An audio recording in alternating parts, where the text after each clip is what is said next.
But I'm looking away and I'm rolling this way. Now I'm looking towards my opponent. So I still have his chin and I still have the underhook. So turn to your right, buddy. Go, turn to your right. You can't do that because I got the underhook. Turn to your left. Can't do that because I got the chin whip. Back roll into me. In the mount. Go ahead. Go ahead. Back roll. You're flexible. Why can't he do it? Because my shoulder is a pillow. Watch it. Back roll into me. So because his head is up like this, he can't back roll into me. And other places in jiu-jitsu, if you control his head like this, it makes it hard for him to bridge too. People need their head to be able to go backwards. People need their head to be able to bridge. Right? Well, at least. So I now know that if I have good patience, or paciencia, right? If I have good patience, and I understand if he can't turn left, he can't turn right, he's not going to back foot, he's certainly not going to go the other way, then I'm okay. So I've got one or two options. I'm either going to react off of him or do what I want, because I'm literally in control. But there's not a big submission from that. I've got to transition back to the position. So in terms of rolling, you can stay hooked on the shoulder, and you can also plant on the ground like this, right here. But don't plant like this. Bring your arm to the inside. Bring your arm to the inside. So plant like this if you're going to. Right? I want to bring your arm to the inside. See how I close the space? So at least if you're going to plant the hand, just put it, go from the shoulder to along the body. Don't go and get this gigantic gap to have any kind of recovery. Otherwise, you can also just hold on to the shoulder and just roll, right? From here, roll. Okay? So now what I want you to do is I want you to look towards your opponent, and then I'm going to go over my neck and my shoulder, and now I'm into the mount. Now look, because I have the underhook. Come here, Adam. Because I have the underhook, don't lose this control. Look, if I do this, guys, his elbow's going to come out. So I got to make sure that my arm stays underneath his elbow. So this means a couple things. One, I can cross my ankles, hold on to that guillotine, and completely extend my arm and get a one-arm guillotine. Just kind of how you did in side control. But also knowing, just like we did before, that I have the inside space. If I wanted to maximize the choke, I can reach, grab my palm, put my elbow over his shoulder like we did before, cross the ankles and arch, and get a mounted guillotine.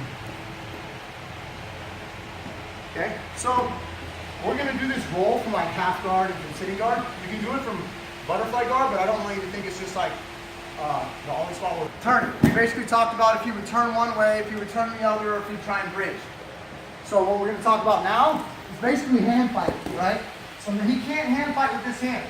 So some guys will try and take this chin whip off with that other hand. Right? See how he does that? I can't even see it, but I know that his elbow is probably up in the air. So I'm going to take my right leg, and I'm going to hook his arm. Nice. Right?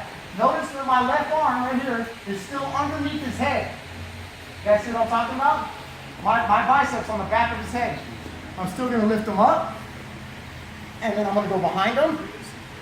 I'm going to trap his wrist, and then I'm going to start going, and I'm walking. So notice I started shelving him up underneath my back, and then I expose his neck. I grab his shoulder, and I pull my elbow back, and I get my crucifix choke. Okay? With his arm like this?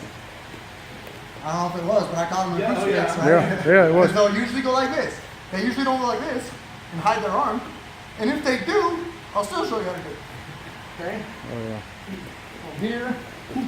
Oh, he started fighting out. I'd say his elbow's a little bit tighter. Just slide it down his body. Pop his head up.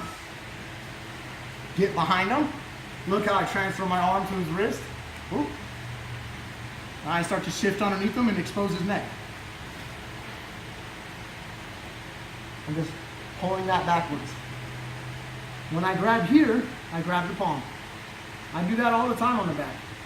If I grab like this, extend your arm. Really extend it. Okay? And now with the thumb, extend your arm. Still got it, but it's a hard fight. Okay? Extend your arm. I still got him in control. I'm fighting real hard now though. I'm holding him. That's all my strength. Okay? Watch his palm. Extend. I'm chilling. Wow. Okay? Bridge up. So like if I ever had his back, right? And I had this, and I extend it in, I would control him and even put it behind his back. Because I'll just go with the flow, the direction of his movement of his arm. So I always hold the palm instead of the wrist. Back roll. Back roll. So he'll get out of the crucifix if his head's on the mat. Go back. So that's why I make sure that his head is always like this. Okay? And that's why for an instant you see me pop his head up with my arm even, right? One last time. That's my hand. Watch me pop his head up. Alright, look at my hand. Nice. It's not really a grip. Slide underneath them.